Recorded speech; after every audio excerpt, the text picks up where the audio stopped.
warahmatullahi wabarakatuh. Saya Desi Putra Hayu, NIM 2019-2035. Saya selaku materi pertama akan menjelaskan tentang pembubaran Ormas HTI. Di sini saya akan menjelaskan mengapa Ormas HTI itu dibubarkan. Yang pertama dahulu kita harus mengetahui apa sih HTI itu. HTI itu dalam bahasa Arab yaitu Hizb At-Tahrir, yaitu Partai Pembebasan, adalah organisasi politik non-Islami yang menganggap ideologinya sebagai ideologi Islam. Dan tujuannya itu untuk membentuk khalifah Islam atau negara Islam. Dan HTI ini sangat menentang NKRI atau mereka bisa disebut dengan anti Pancasila. Dan maka dari itu pemerintah ingin membubarkan HTI. Dan dalam kasusnya pembubaran HTI, pada dasarnya telah terdapat teologis atau alasan hukum yang memadai bagi pemerintah untuk memberikan sanksi pencabutan status badan hukum atau pembubaran. Dan Ormas HTI ini telah melanggar 3 aturan hukum, yaitu pada pasal 21 huruf B dan F dan pasal 21 ayat 2 huruf C, yang mana pada pasal 21 huruf B yaitu yang berbunyi Ormas berkewajiban menjaga persatuan dan kesatuan bangsa serta keutuhan negara kesatuan Republik Indonesia. Hal ini sangat bertolak belakang pada aktivitas HTI tersebut. Mengapa bertolak belakang? Karena pada kegiatan Ormas HTI ini yang mana mereka mentiadakan NKRI, maka dari itu jelas hal ini merupakan pelanggaran atas kewajibannya. Maksudnya pelanggaran atas pasal Ormas tersebut. Dan yang kedua, pelanggaran yang kedua, pasal 21 huruf F yang berbunyi Ormas berkewajiban berpartisipasi dalam pencapaian tujuan negara. Tentu saja berpartisipasi ini dapat tercapai jika Ormas percaya pada sistem nation state yang dipilih oleh para pendiri NKRI sejak 17 Agustus 1945.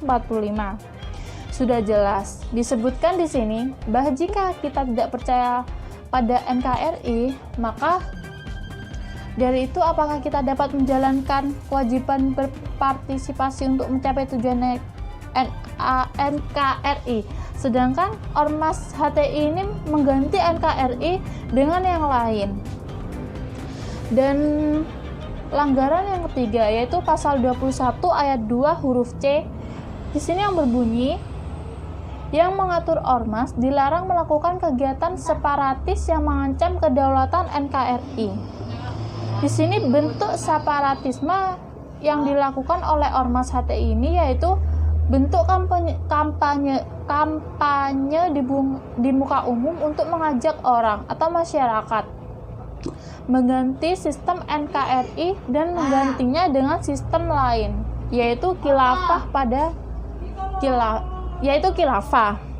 Pada dasarnya telah masuk kategori separatisme yang mengancam kedaulatan NKRI. Maka dari itu pemerintah itu sangat ingin membubarkan HTI karena ini dapat mengancam negara atau kedaulatan kita. Di kelompok HTI ini sangat berbahaya karena membuat seorang melek politik. Bagi kaum sekularis, umat berbahaya jika umat Islam paham dunia perpolitikan. Sebabnya adalah karena negeri ini memang sekular, yakni menjauhkan agama Islam dari kehidupan. Karena sekular, negeri ini dijauhkan dari Al-Quran. Sekian dari saya.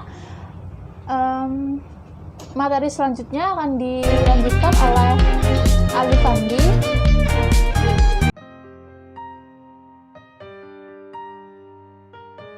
Assalamualaikum warahmatullahi wabarakatuh. Perkenalkan,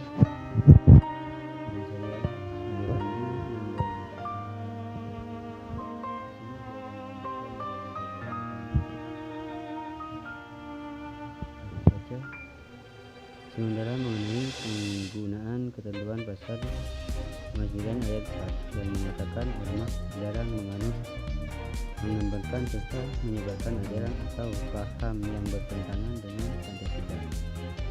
Agak sulit diterapkan dalam kasus HTI. Hal ini dikarenakan adanya penjelasan pasal 59 ayat 4 yang secara limitatif telah membatasi pengertian ajaran atau paham yang bertentangan dengan Pancasila, yaitu hanya meliputi ajaran ateisme, komunisme atau marxisme, leninisme.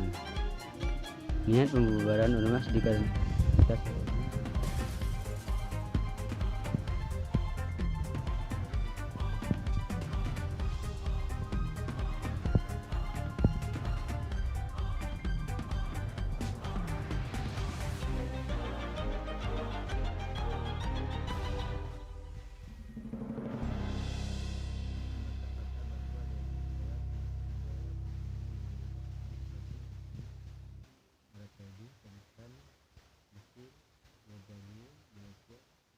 terlebih dahulu melarang kegiatan HTI. Rencana pembubaran HTI ini menurut ditinjau dari kewenangan konstitusional yang diberikan konstitusi bagi pemerintah untuk membatasi pelaksanaan asasi manusia, salah satunya hak berserikat. Selain itu perlu diteliti apakah pembubaran ini telah memiliki alasan yang kuat dan melalui prosedur yang sah. Materi dari saya kurang lebihnya.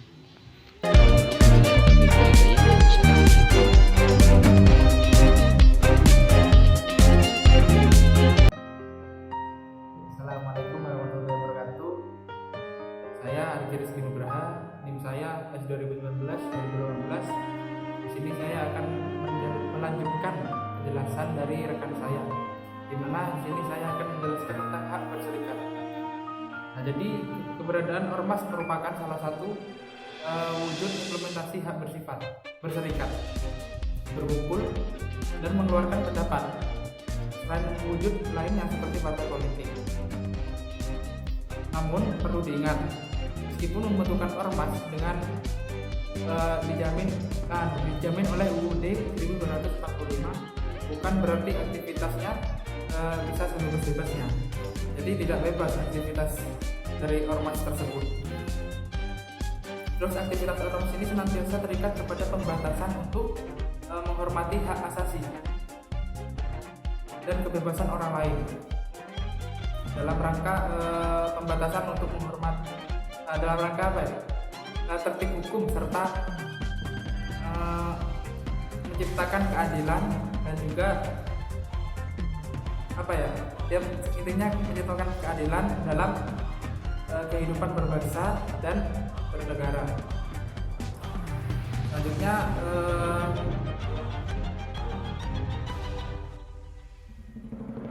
oleh karenanya sehubungan dengan niat pemerintahan untuk membubarkan HTI atau ormas-ormas lainnya sesungguhnya dapat saja dilakukan sepanjang dilaksanakan dengan alasan dan melalui prosedur sebagaimana telah ditetapkan oleh Undang-Undang Nomor 17 Tahun 2013 tentang Ormas. Selain itu, pembubaran tersebut dimaksudkan dalam rangka memastikan keamanan dan ketertiban dalam suatu masyarakat demokratis. Pendapat itu tidak mudah diberangus secara sewenang-wenang, maka pembatasannya oleh negara seperti pembubaran ormas tetap terkait kepada kriteria tertentu. Kriteria yang dimaksud ditetapkan oleh pasal 28J ayat 2 Undang-Undang Dasar 1945, yaitu pembatasan ditetapkan dengan undang-undang dilakukan dengan maksud semata-mata untuk menjamin pengakuan serta penghormatan atas hak dan kebebasan orang lain dan untuk memenuhi tuntutan yang hadir sesuai dengan pertimbangan moral. Mungkin itu saja yang dapat saya jelaskan.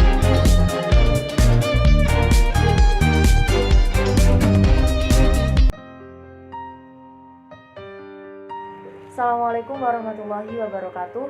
Saya MH Putri Urwat Kalibah dengan NIM S2019-2019 akan menyampaikan materi selanjutnya, yaitu tentang poin prosedur pembubaran. Atas pelanggaran pasal 21 dan pasal 59 UU Ormas, maka sesuai dengan pasal 60 ayat 1 UU Ormas, pemerintah diberikan kewenangan untuk menjatuhkan sanksi administratif. Jadi menurut pasal 61 UU Ormas, jenis sanksi administratif tersebut terdiri dari yang pertama peringatan tertulis, yang kedua penghentian bantuan dan atau hibah, yang ketiga penghentian sementara kegiatan, lalu yang keempat yaitu pencabutan surat keterangan terdaftar atau pencabutan status badan hukum. Jadi di dalam pasal 61 sesungguhnya merupakan bentuk sanksi kumulatif alternatif. Karena konsekuensi jenis sanksi model ini, pemerintah itu bisa menggunakan secara berjenjang semua tahapan penjatuhan sanksi kumulatif. Namun, dalam keadaan tertentu atau pertimbangan tertentu bisa juga langsung melewati beberapa tahapan dan langsung memilih salah satu bentuk sanksi alternatif. Kemudian jika pemerintah memilih sanksi kumulatif, maka pemberian sanksi bagi HTI ini diawali dengan pemberian sanksi peringatan tertulis 1, 2, dan 3. Kemudian jika tidak mematuhi peringatan tertulis, berlanjut ke penghentian bantuan dan atau hibah. Dan bisa juga langsung kepada penghentian sementara kegiatan dengan terlebih dahulu meminta pertimbangan hukum Mahkamah Agung. Sebaliknya, jika atas pertimbangan tertentu yaitu menghitung dampak bahaya bagi kedaulatan negara jika suatu ormas tidak segera dibubarkan dalam waktu yang cepat, maka pemerintah sesuai pasal 61 dimungkinkan memilih sanksi alternatif, yaitu langsung menjatuhkan sanksi terberat yaitu pencabutan status badan hukum ormas tanpa melalui 3 tahapan sebelumnya. Jadi jika pemerintah kemudian memutuskan untuk menjatuhkan sanksi pencabutan status badan hukum, maka dilakukan dengan menggunakan ketentuan pasal 70 ayat 1 UU Ormas, yaitu dengan mengajukan pembubaran HTI ke Pengadilan Negeri oleh Kejaksaan atas permintaan tertulis dari Menteri Hukum dan HAM. Melalui proses peradilan ini, termohon yaitu HTI diberikan hak untuk membela diri dengan memberikan keterangan dan bukti di pengadilan. Akhirnya, sebagai ciri negara hukum yang demokratis, maka segala sengketa haruslah diselesaikan melalui cara-cara yang diatur oleh hukum. Sebagaimana dipraktikkan saat ini, saat pemerintah memilih jalur yang diatur oleh konstitusi dan UU untuk menyelesaikan persoalan ormas HTI. Karena dengan cara inilah kuasa pembubaran ormas akan dihindarkan dari tindakan sewenang-wenang negara, dan di sisi lain dapat menjamin penghormatan hak membela diri bagi ormas yang akan dibubarkan. Seperti itu.